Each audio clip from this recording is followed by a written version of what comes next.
Hey, I'm Luke Bennett. This is my audience. Okay.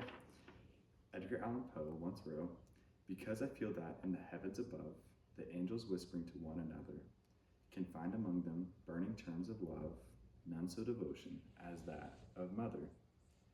So every few years, Mother's Day falls on my mom's birthday, and this year's no different.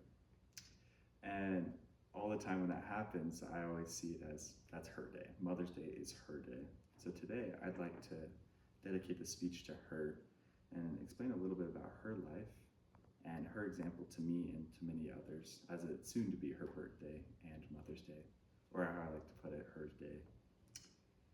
My mom, she's unmatched in her thoughtfulness. Here's a photo, for example. She's hiding here in her playground with my dad. And a little context of this photo, her and my dad drove about 6 hours, 7 hours to me and my fiance's proposal. Completely out of their way. But specifically my mom, she dropped everything that she had that day, because I told her, like, oh, you gotta come up, I'm gonna do this. And that was completely out of the way for her. She didn't have to do that, but she did it. She did it because she was being thankful. She was being thoughtful of me. And she didn't have a second of doubt. Didn't care at all. It was her first priority the second I told her. But there's also smaller examples of this. One time, I just briefly told her that I needed a water bottle. I came back a couple days later and she had bought me a water bottle. I completely forgot I even told her that I needed a water bottle. And that's why it's her Mother's Day. She's also there through every valley and every peak in your life. This right here is my sister and my mom. We're actually at Washington, D.C. in this photo. And both me and my sister suffer from this disease called ankylosing spondylitis, or basically, at this time in our lives, juvenile arthritis.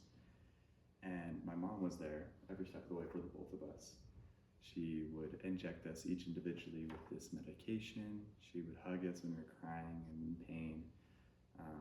And she even flew out to Washington, D.C. to help us feel better in our time of need. But she's also there for every sports game, every victory, every loss, every hardship I've ever been through. She's always there, but also every victory. And that's why it's her Mother's Day. She's also a hero to many, not just me. In rapid fire, but many examples of this. I have so many pictures I want to show you. She cares for this blind lady in our ward and her bedridden husband every week. She let my grandma, who wasn't really nice to her entire life, live with her when her house flooded. Without a shadow of a doubt, she was going to do that. She delivered a whole Thanksgiving to this family in need whose grandma recently passed away. She cooked 2 turkeys, cooked 2 Thanksgiving dinners, all for this lady, all for this family, because she saw they're in need. And so many more. There's so many examples I could give. She's left a lasting impact on me and many people's lives, and is forever imprinted in my life. And that's why it's her Mother's Day. So many mothers are amazing, have lived amazing lives, but no mother has done so much for the individual, the masses, as my mom, with my knowledge. She reminds me just of Christ. I invite you to follow her example. Reach out to the one in need. Drop it all for someone else and drive many miles for them. And be there for the sick and weary and love all. So that is why I remember Mother's Day as Kimberly K's Day.